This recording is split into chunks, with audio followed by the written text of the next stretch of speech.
The driver in that deadly bus crash on the I-10 in Palm Springs faces a judge in court. We'll tell you how he pled in just a few moments.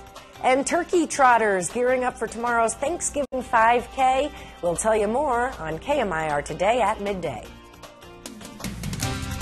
You're watching KMIR Today with Thalia Hayden, Patrick Price, and Brian Gallo with your local forecast. KMIR Today starts right now. Good morning, and thank you so much for joining us for KMIR Today at midday. We're also streaming live on KMIR.com. I got sure about that? I don't know. I make you nervous, don't I? You did. Tell us a little bit about that Thanksgiving weather, because you've mentioned it's going to be hot as an oven. Well, yeah, that's good, clever. Well, the truth is you can feel it right now, folks. I mean, you have to step outside to really know that we are well above average conditions. But check this out, 92 degrees in Palm Springs at 11 a.m. Yes, that is real. And the last record broken, 92 degrees. So looks like we will be continuing to hold on to record-breaking temperatures as we move through the week. I've got a lot of detail for you that you're not going to want to miss. Until then, back. Thank you so much, Brian. New this midday. Just a few hours ago, Bruce Guilford pled not guilty during his arraignment in court. He is the surviving driver in that deadly crash between a charter bus and a big rig. This happened last year on the I-10 in Palm Springs. Guilford was at the wheel of the big rig when the charter bus slammed into it. The crash killed 13 people, injured 31 others. Investigators believe Guilford fell asleep at the wheel during a traffic stop. They also say Guilford had little sleep in the 2 days leading up to the crash, and that he falsified his truck driving log. Happening right now, dozens of Desert Hot Springs residents are getting a good pre-Thanksgiving meal provided by local volunteers. KMIR Today's Patrick Price is live at the Henry Lozano Community Center with more. Hi, Patrick. Hey, Thalia, good morning. So this is what you're going to be getting served here at the community center for Thanksgiving, a pre-Thanksgiving meal. All your good fixings, turkey, mashed potatoes, sweet potato souffle, you name it. Now this is part of this pre-Thanksgiving celebration here in Desert Hot Springs. Prep for this pre-Thanksgiving meal began around 8 this morning, but that's not been, that's been in the works for months now, as volunteers at the Mission Outreach Project have been gathering up pounds and pounds of food for today's festival. They're expected to go through 25 turkeys, more than 20 donated pies, 20 pounds of mashed potatoes, 100 pounds of stuffing, and even more, all to feed up to 500 people this year and even in years past for nearly a decade. We're going to bring in Jennifer Braun. You're with the Mission Outreach Project. Thanks for joining us. Walk me through who this meal is really for and how it benefits the community. This is a meal that is literally for every community member, everyone that is going without a family member, everyone that's going without a meal, a Thanksgiving meal. We're here to give a feast to our entire community, and it's community literally serving community. You have volunteers from Xavier Prep, correct? So I have volunteers from Xavier Prep as well as the Desert Hot Springs Interactors. So we have both high schools here representing the students who are serving our community here at the tables in a restaurant-style setting.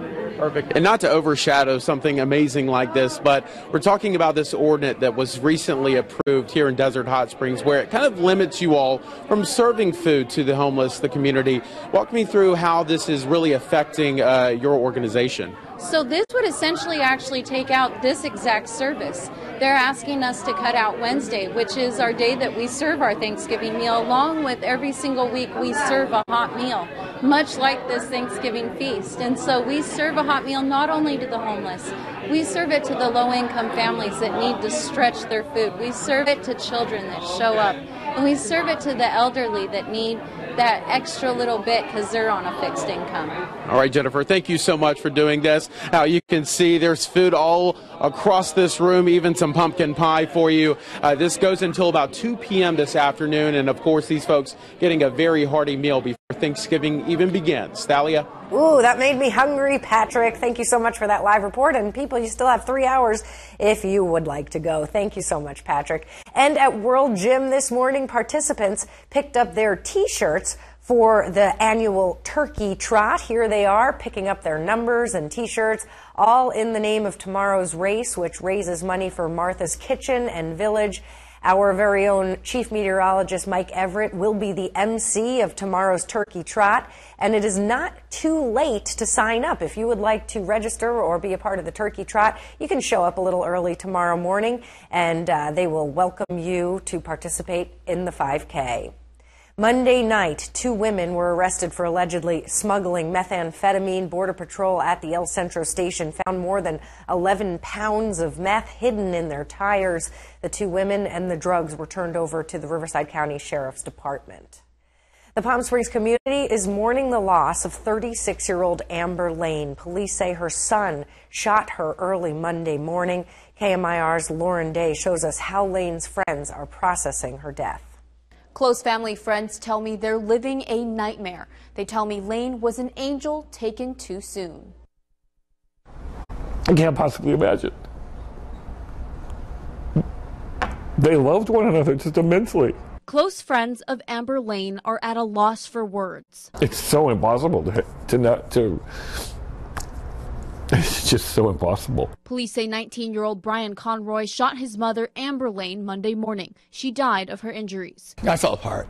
Immediately just fell apart. I couldn't believe it. It was just so surreal. Hours before the shooting, Lane left an eerie post on Facebook saying, quote, "I'm tired, has more meetings than I can possibly explain." Guy Garrett worked with Lane at Wang's in the desert. He saw Lane and Conroy the night before. Garrett says he can't understand why Conroy pulled the trigger, but there may have been signs. Amber spoke about Brian, and I had brought it to Amber's attention. He wasn't smiling. He wasn't his normal self. And she was very concerned about him. Ross says the bond between Conroy and his mom seemed inseparable. The kid was a sweet, genuinely nice person. And he always appeared to love his mom. And he wants people to remember just how beautiful she was. Her smile would light up any room, any place, anytime. Amber is an adorable, sweet, warm-hearted angel. There's just no other way to describe her. There's not a mean bone or a harsh bone in her entire body. The beauty of her heart, that just, it resonated from her. Lane booked entertainers at Wang's. Ross says she'd do anything to help everyone. She'd book them, and would have no chaos about the price or anything like that, and then tell me nonchalantly later on that the venue didn't want to pay enough, so she took it out of her own pocket. And they want Lane to know how many people she has touched. I loved her, and she is an angel. Watch over your family. Amber, watch over your family. Her friends tell me they will always keep Amber Lane in their hearts. Police did book Conroy on murder charges. I'm Lauren Day. So sad, and music performed at Wang's last night was dedicated to Amber Lane, and on Sunday, the restaurant will also dedicate the entire evening to her with performances by musicians who are going to share stories about her, many of them giving her credit for the start in part in Palm Springs because she brought in those musical acts. The memorial show is Sunday from 5 to 8 at Wang's in the desert. The man accused of killing a Desert Hot Springs teen more than 20 years ago was in court yesterday actually. 3 years ago, charges against Joseph Ray Messer were dropped because of lack of evidence. KMIR's Kitty Alvarado was there for Messer's arraignment. 41-year-old Joseph Ray Messer walked into court on Tuesday to face murder charges that are over 2 decades old. The district attorney's office says the sheriff's cold case team got him to admit to the murder of 17-year-old Jamie Brown, claiming it was self-defense. But on this day, he pleaded not guilty. The shooting happened in 1996. Prosecutors say then 20-year-old Messer confronted a group of skaters outside his home on Ramona Drive in Desert Hot Springs. One young man got scared and ran to get Brown, his brother, for help. This is that younger brother shortly after the incident describing what happened. And my brother came outside and we were coming up here talking to him. Coming up here, he was about probably right here. And we were coming up talking to him and he just blasted a gunshot up in the air and then just started shooting at my brother. A case against Messer for this same murder charge was dismissed 2 years ago because of lack of evidence. The DA says he was arrested while in a Northern California courtroom while attending a hearing for his brother. Messer has not steered clear of the law. In El Dorado County, he was arrested on several other charges that include road rage, assault with a firearm, and robbery. Kitty Alvarado, KMIR News. It is 10 past the hour, and it is the eve of Thanksgiving, so many want to know what the temperature is going to be like. And are you going to show that oven graphic, Brian, to explain why we said hot as an oven? You gave it all away. Okay. No, of course I'll show that oven graphic. Mike Everett took so much time to make it. Good morning, everyone. Yeah, I got a cool graphic for you, and also some viewer photos. One viewer photo in particular I'll be sharing with you. Not now, though. You got to wait till you're full weather. This is a nice live look from our Fantasy Springs cam. Beautiful out there. Got a little dust kicked up here. Got a little bit of wind. Nice calm conditions are upon us. Let's get right to it. Got some headlines to share with you. Clear skies. That's new. We had a very cloudy past couple of weeks as low pressure dominated. Well, swapping out, high pressure's here to stay for at least a good 6-7 days, elevating our temperatures. Record breaking? Yeah, it's already happening, and I'm excited to share with you. And our beautiful sun will set at 4:38. Here's some numbers for you right now. 92 degrees at this hour in Palm Springs, and we're just going to get warmer from there, folks. The last record broken actually was 92. I should say the last record set. So if the last record was set at 92, and we're already at 92 at 11 a.m., you can do the math on that one. We're going to smash some records today all over Southern California. Calm winds for us, 5 miles per hour at this hour for thermal, and 8 miles per hour for La Quinta. The wind's going to stay on the calm side until really Friday, Saturday, into Sunday. We'll start to see some winds move in. Dew points on the decline, as you see. 37 will be the dew point by 11, so definitely a dry day ahead of us. Here's your high. Wow! 94 degrees and 75 by 9. I'll show you that graphic later. I got to throw it back to you, Thalia. All right. Thank you so much, Brian. And if you're looking for something festive to do, I know we haven't hit Thanksgiving yet, but we're already talking about the holidays, maybe Christmas. You can check out the Palm Springs Festival of Lights Parade. The annual event is always a crowd pleaser, just a couple weeks away now on December 2nd, beginning at 5:30 p.m. The route runs from Palm Canyon, Ramon to Tachiva in downtown Palm Springs. Brian and I will be in the KMIR sleigh that always makes an appearance in the parade. But if you can't make it down, you can go to just watch it on TV. It'll broadcast right here on KMIR beginning at 6. Coming up next, false eyelashes. They're popular but could cause infection. What you need to know after the break.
Welcome back. False eyelashes, they're very popular among women, but they can also cause some unwanted reactions and spread infections. Haley Hernandez reports.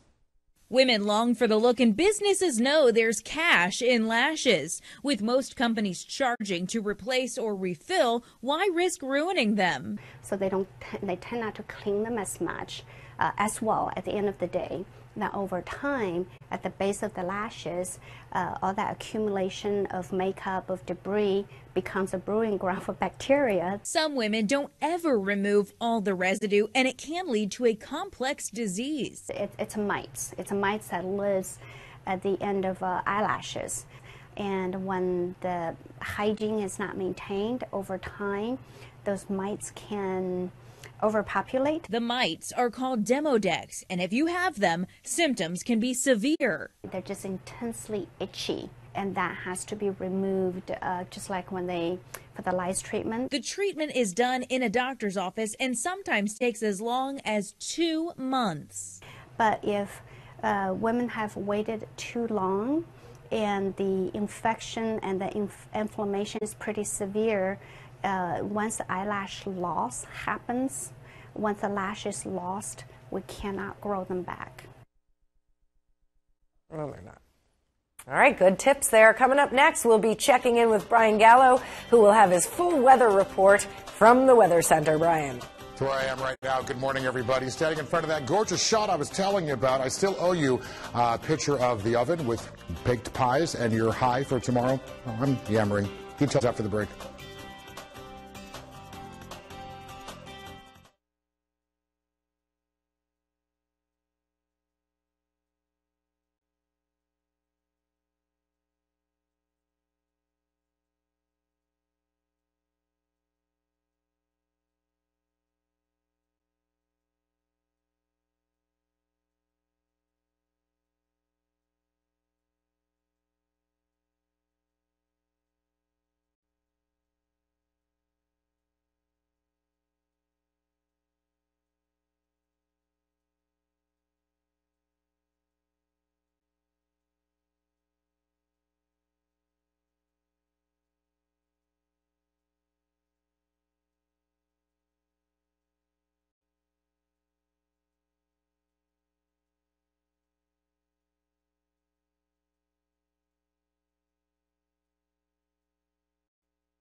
Good morning, Coachella Valley. Gail Brune sent this in. I'm going to give you a real nice live look at that. Just take a moment and take that in. Wow. Our skies look nothing like that today as we're checking for clear skies, all thanks to high pressure.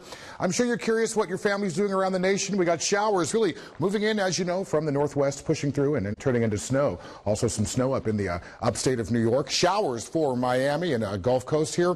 And for us, smashing records really beginning today. Here's some numbers for you. 92 at this hour for Palm Springs. Definitely tells a story. 88 for India as well as Coachella. definitely might be a pool day for most. Dew points, important stuff here. Fire weather watch we are under. Now, we're kind of always under a fire weather watch because we live in a desert and we deal with definitely drier conditions. But just be aware, wind will be moving in this weekend, and low dew points raises the potential for fires. 37 will be the dew points. Actually, right now, that's the lowest that we will see. Evaporative cooler users, you will be happy.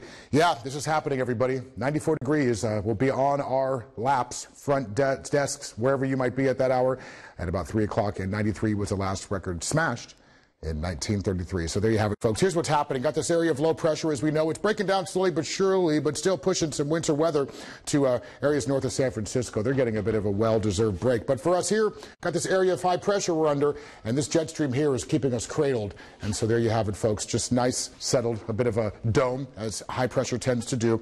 And it's elevating temperatures, as you already know. Wind not a factor for us as we move through the next couple of days. But come Friday into Saturday and Sunday, we will be seeing Santa Ana winds make an introduction here. Check this out. On this day in 1964, Big Bear Lake saw -6 degrees. Yeah, that happens here in California for higher elevated areas. That will never happen here on the valley floor, but still pretty fascinating. 86 for North Shore, 91 for Thermal, as well as Coachella, 92 for Palm Desert, 94 as we all have established for Palm Springs, 90 for Whitewater. Just a hot day all in all. Again, these are more spring-like conditions that we're experiencing, even the beginnings of summer. Here's that graph that Thalia was so excited for me to share with you. Let me shut that oven for you. And there's your high for tomorrow, 90 degrees. Clear skies, record warmth will be upon us. And let's get right to that 7-day. My favorite part of the 7-day, besides Thanksgiving, is that we have clear skies with us all week long. Wind, as I mentioned, moving in towards the weekend. Thalia, back to you. All right, pumpkin pie in that oven. We'll be right back.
I could be an actor. Yeah, that looks easy. Or like, oh, that music.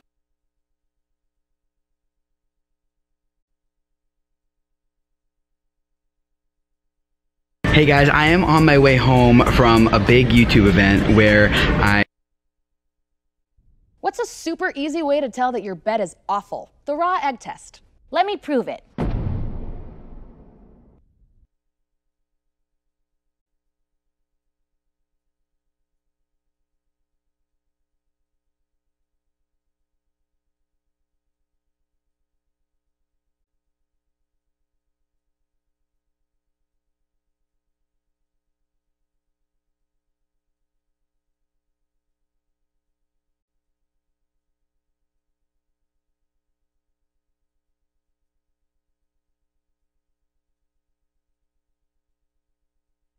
AAA is predicting a busy Thanksgiving travel week, the busiest week since 2005. NBC's Sarah Dolliff has more. On the roads, rails, and in the air, nearly 51 million Americans will take a trip this year. We're going to see Nana, our aunt and uncle, our cousins, and our gramps and grandma. To the Thanksgiving table. We're actually seeing that consumers have more money in their pocket, and so they do have that additional spending money to actually take trips this Thanksgiving. And that's a good thing, because gas prices are the highest they've been since 2014, at $2.47 a gallon. Airfares, however, are the lowest in 4 years. At this time, I'd like to welcome board group number 2. And airports and airlines are working around the clock to accommodate the nearly 4 million people scheduled to fly between Wednesday and Sunday. Things don't quite go well, remain calm, be patient. Just in time, Chicago area airports enrolled an expedited security screening process. It allows us to track that bag through the entire process. It actually also frees up our officers so they can focus on screening the bags. Millions of Americans braving the crowds and the chaos to spend time with those who make all that holiday hassle worth it. Sarah Dolph, NBC News. We'll be right back.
Brighter Side of the News is brought to you by Holland RV, located off the I-10 at Washington.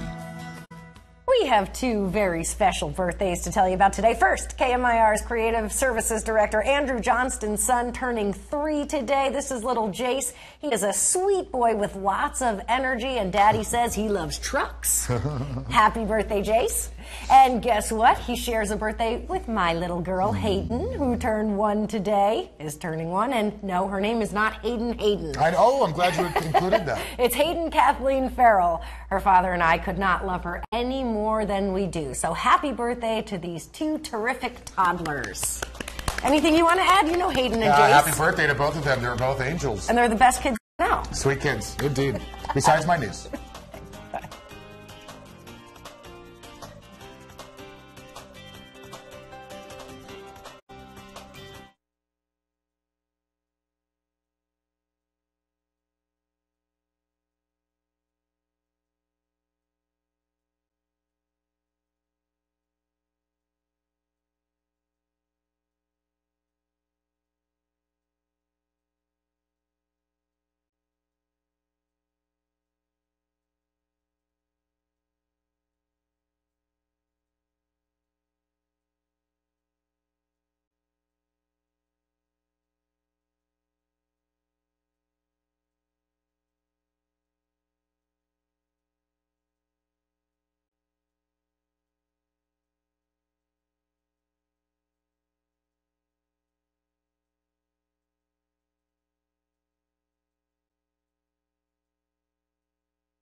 grounds and why you should be holding your next event there.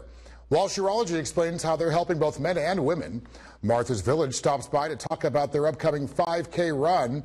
And finally, we're joined with Mr. Gino Lamont in a special Thanksgiving Day, Our Desert Past. Welcome to Desert Living, where we connect you with everything that makes the Coachella Valley a wonderful place to live. Desert Living starts now. Here's Brian Gallo. I'm joined with the very talented Tony Dovolani from Dancing with the Stars, and he's going to share all the details about their upcoming concert. Thanks for joining us, Tony. So what can people expect from the upcoming show? First of all, it's the holiday season, so we all have to celebrate it in the greatest possible way. Why not through dancing and just joyful experience? One of the things that we like doing is we always try to include the audience into everything that we're doing. So while we're on stage, we never want to make the audience feel like that we're not touchable. So we actually get out there, we dance with the audience, we answer questions if they have any questions, and then all along, just celebrating the holidays. Hey, now the Mirror Ball. Who did you win the Mirror Ball with? Melissa Rycroft in season 15. It was the All-Star season. So they had a lot of the previous winners, former finalists that came to that show, and it was an incredible experience. In fact, I don't remember winning it because of the fact that I was so ecstatic that I was jumping up and down, and I don't think even the cameras got to catch me that often after that. Viewers with 2 left feet, do you have any tips as far as a dance instructor goes, things for us to think about while we are dancing? I honestly think that everybody can dance as long as you love music and you actually are capable of walking. You should be able to learn how to dance because every single instructor is designed to be able to teach you how to dance. And the reason why I say that is because as long as you know your left from your right, which obviously walking helps you in that, you can learn how to dance. Lastly, Tony, take a moment and tell us a bit about you, your dance style, your background. Yeah, I started dance when I was 3 years old. My dad took me to dance class, and he said that it would be the best thing that that would ever happen to me because dancing is, has opened up doors that I never thought it would open before. So besides dance, I'm passionate about golf. I'm passionate about teaching. In 27 years that I've been teaching, I've never come across anybody I couldn't teach. So it's been a wonderful life in that sense. And being on part of the show on Dancing with the Stars and also doing the movies with Jennifer Lopez and Richard Gere, Shall We Dance, being in a lot of different shows like Kevin Can't Wait. I mean, it's been a wonderful life. I can't really complain about it, but my greatest joy and pride is my kids and my wife. So for me, I don't know if that's an accomplishment as much as an experience or life itself, but those are my proud people that I have in my life, kids. Thanks to Tony Dovolani for taking the time. You can catch him on Dancing with the Stars, traveling to our town. We'll see you after the break. You're watching Desert Living. If you missed any portion of our show, we're online 24/7 at desertlivingshow.com.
Well, we're back again here at Jackalope Ranch, and I'm joined by, yes, the one, the only Mr. Lee Morcus, owner of Jackalope Ranch. We tried Chop House. Food is amazing. Now we're going to see some of the event space. How are you? Fine, thank you. Thank you for coming. Thanks for having me back. I love visiting you here. Thank you. It's paradise. It truly is. So special events. Tell us what kind of events you actually hold here. Oh, we've done everything from birthdays, anniversaries, weddings, celebrations of life, corporate events, concerts, fundraisers. We even did pet adoption here. Wow. When Porsche rolled out the new generation 911, we had this lawn full with every model of Porsche 911 ever made, every series. So it's pretty versatile property. Inside space, outside space, small, cozy, warm, and intimate to more grand. We've got a big event this coming October where American Bar Association is renting out the entire property, so we're closing to the public for the night, and we think they'll have about 1,200 people with us. So we're excited about that and honored that they chose us. So and pretty 1,200 versatile people, place. it's a lot of elbow room still. We've had 3,000 people here at one time. In fact, bet. the upcoming Stagecoach pre-party that we throw every year, we bring in brand name talent from Stagecoach. We'll sometimes have 3,000 people come through here just for that event. We do a live concert up here. It's an amazing place. A lot of places to hide people. So yeah, you're telling me. I'm a kind lot of of places kind for of my obsessed staff with to this hide place. too. Since we're talking about numbers, tell me about the capacity. Well, this lawn that we're standing on can seat up to 1,200 people comfortably in round tables of 8. Wow.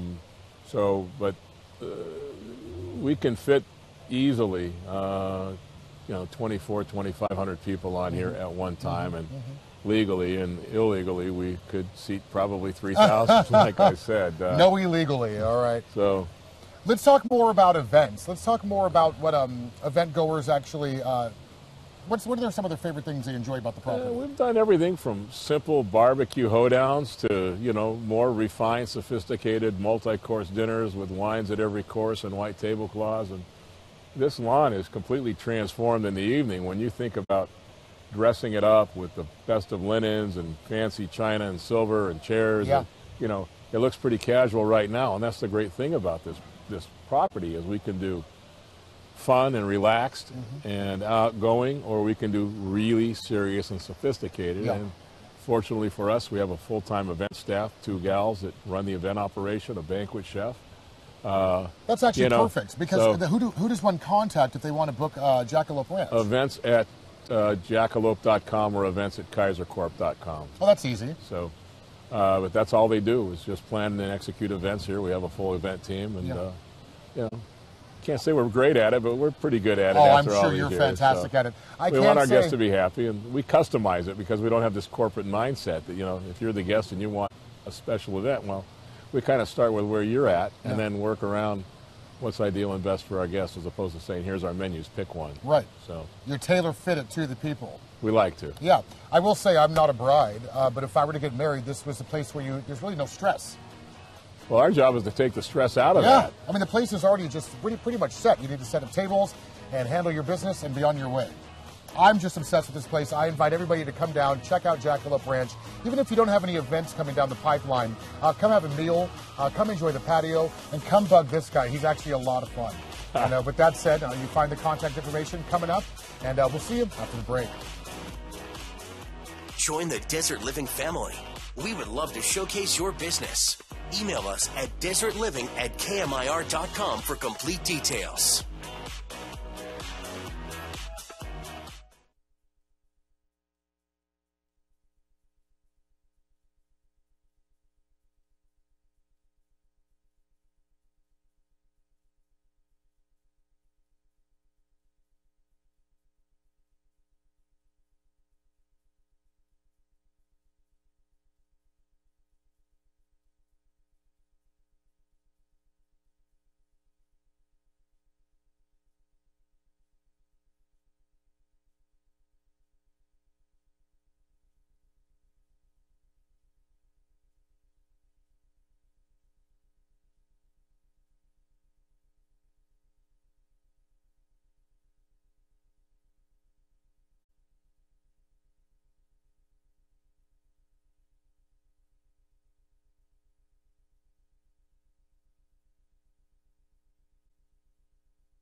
Today I'm joined with Kevin Shandera from Walsh Urology and Associates, and we're going to be discussing female urology. Yes, it's a real thing. How are you?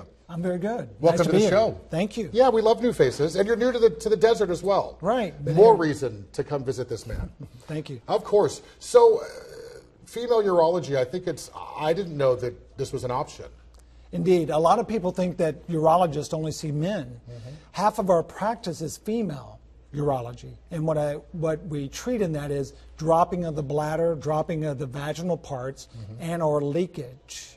Recurrent urinary tract infections, frequency of urination, going to the bathroom at night, all things that people don't have to live with. Yeah, but and I'm sure the list goes on. It does. It's a lot of key words right there. So let's talk about this vaginal prolapse. I know that's something that's a big deal, and that's something that you specialize in. Indeed. So prolapse means dropping. It's not a hernia per se, but when things drop out of place. And if you think of the pelvic inlet where the babies go through, in ladies, obviously it's much bigger than in men, and ladies don't have a big prostate kind of plug in the hole, if you will.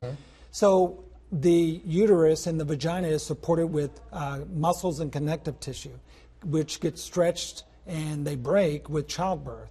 And that allows things to drop out of place. And that can cause problems with emptying the bladder and or leakage, which bother ladies, and we can help them with that. I see. Okay, so let's talk about treatment. What does that look like? Well, it can be putting a device in the vagina to hold things in place. It can be surgery to repair things, to put things back together the way they were before everything broke. I see. So two options. Essentially. We can also use behavioral modification. We can also use Kegels and various exercises to strengthen, but of limited success with those. Okay.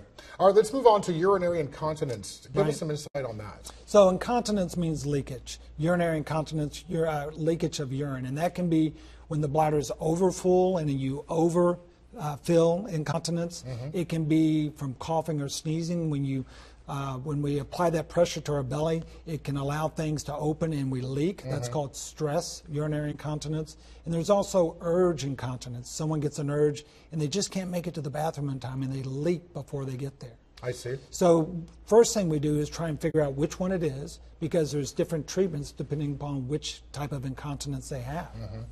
And if it's stress incontinence, that is a lack of support, and usually that's fixed with surgery to re-support things. If it's the urge incontinence, they have to go and they don't make it in time, usually medications or nerve stimulation or even Botox injections into the bladder. I feel like Dr. Walsh mentioned Botox. Yes. Interesting. Yes. Okay, so as far as treatments go, give me a little bit more insight on that. So the treatments for incontinence, if we're using medications, usually we'll give medications for a month, have the patient come back to evaluate how well it's worked, what side effects they've had. Surgery is an outpatient surgery, usually 30 minutes to do the surgery. Outpatient, they go home, come back to see us usually the next day. Easy breezy. Yes, we like easy and effective. Yeah, most definitely. Now, is it safe to assume that everybody at some point in their life will be dealing with urinary incontinence? Probably. I don't like absolutes, but close enough. Yeah. And the key thing is you don't have to live with that. Yeah. We can help you with that. I like that, especially this day and age. It's important for folks to be reminded of that. Thank you. Yeah, well, thank you. Welcome to the desert. New face, right? You can find them at Walsh Urology and Associates in Rancho Mirage. Give them a call or go online to walshurology.com. Again, a big thanks to the doc for being here, and a big thanks to you. We'll see you in just a moment.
I have Stephanie Miner from Martha's Village and Kitchen with me today, and she's here to inform us on their upcoming 5K coming up soon and how you can participate.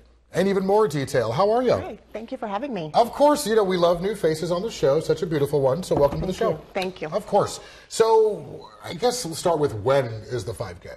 It's on Thanksgiving Day. Okay. This is our 11th annual Thanksgiving Day 5K, and it's a lot of fun, and we want everybody to come on out and support. So 11 years.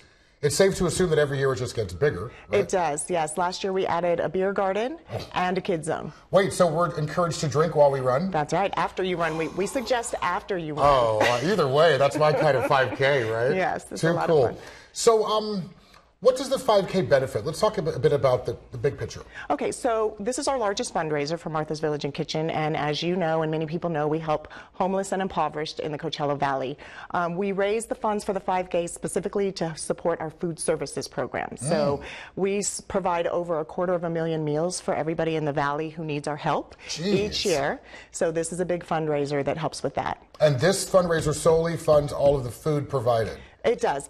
We use it for other programs, but the main focus is food because it's with Thanksgiving in mind. So it makes sense that this money would go towards food programs. And this is the time to give. Absolutely. It's always time to give, but there's something about the holidays. Yes, it makes people want to give more. Yeah, 250,000 meals a year. It's a lot of food. It is. Okay, so what is happening during the 5K at Martha's Village and Kitchen? So while we are out on the street with about 4,000 people, back at Martha's, the building, we are serving about 800 people Thanksgiving Day meals. So we have a lot happening in Palm Desert on El Paseo, and then back at Martha's. I love this. Do you encourage people to volunteer as far as food service goes? Absolutely, yes, both. Okay. We want them to volunteer at the 5K, and then we also want them to volunteer at the kitchen. And there's always a need for volunteers. Always.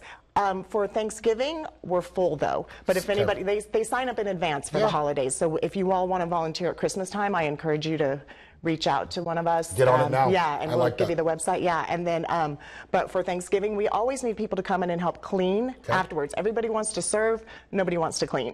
True. They all want that superstar line. Right. They don't want to do the grunt work. Right. But we really need people like that. All right. So you heard it first, folks. If you do have some time to volunteer, hey, cleaning is still giving back. And it's admirable, yes. It's a great way You're to doing the give hard back. work. Yeah, exactly. Yeah. I think I might want to volunteer during Christmas. Fabulous. I got to look at my schedule, but I probably shouldn't have said that on air. But I think that's what I want to do. All right, so tell me about the partnership with you all and Carl's Jr. Restaurant. Okay, so CLK Incorporated owns all of the Carl's Jr. franchises here in the desert, and they were kind enough to let us sell pinups. It's actually their coupon. For $1, you can write your name on the card and put it up on the wall, and they give you coupon for a free small soft drink. So you give to Martha's, but you also get a coupon. Yeah, and we started that last year. This is our second year doing that with them. So we're so grateful. It raises a lot of money. So we need everybody to go buy hamburgers at Carl's Jr. And yesterday was National Fast Food Day, but who doesn't love Carl's Jr.? Right. Let's be honest. It's very good. Take a second to talk about what you do at Martha's. So I'm the executive vice president. I would have to say I do a lot of everything. Yeah, you oversee everything. Yes, but my main focus is development. So fundraising, volunteerism, marketing, social media, running the website. I have a team. It's not just me. Right. Can you imagine if it was just you? Yeah, no. All right, well, my goal with this, and the folks, I hope you listened closely, is to get out and volunteer. Come attend the 5K or volunteer at the 5K, volunteer during Christmas, or cleaning up during Thanksgiving.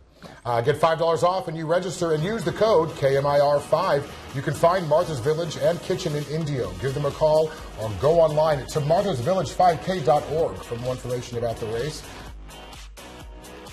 You're watching Desert Living. If you missed any portion of our show, we're online 24/7 at desertlivingshow.com.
Mr. Gino Lamont takes us down memory lane for a special edition of our Desert Past that takes place during Thanksgiving dinner.